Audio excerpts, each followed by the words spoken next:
In Beirut, hundreds of people have attended a memorial for the victims of last week's deadly port explosion.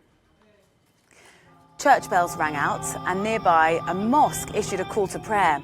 Crowds gathered in the port area to pay their respects as the names of the victims were displayed and read out as part of the ceremony. Meanwhile, Lebanon remains beset by problems.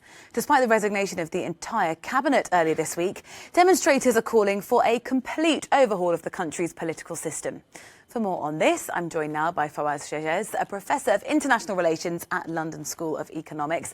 Thank you very much for your time. So I just mentioned there the demands of the protesters. It seems as though the entire cabinet stepping down isn't enough.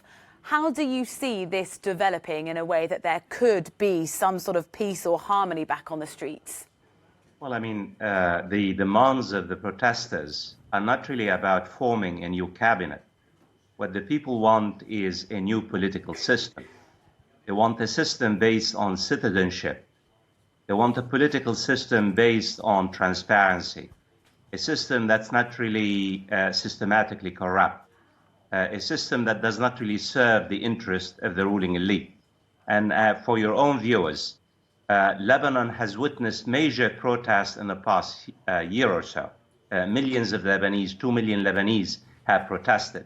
I am extremely skeptical if the social and political elite are willing and have the desire to really overhaul the system. So my take on it, you're going to have turmoil. You're going to have a political void in Lebanon for the next few months. It's a major social struggle and collective action, a kind of really a challenge for the people of Lebanon to force the elites to accept some of their legitimate demands. So you talk about a political void. There's also clearly a leadership void right now. Who will step in the short term to take over? Well, what you have now, the cabinet has resigned, is a caretaker government. My take on it is that this caretaker government can take care of business for the next few months, even a year. The only difficulty is that it does not really have a major authority. It cannot really make some major substantive decisions.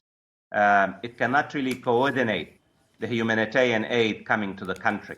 It cannot negotiate with the international banking system, IMF, and the World Bank in order to really bring resources because the economy has basically collapsed. It cannot institute any major reforms. So what you really have is quite a very weak caretaker government.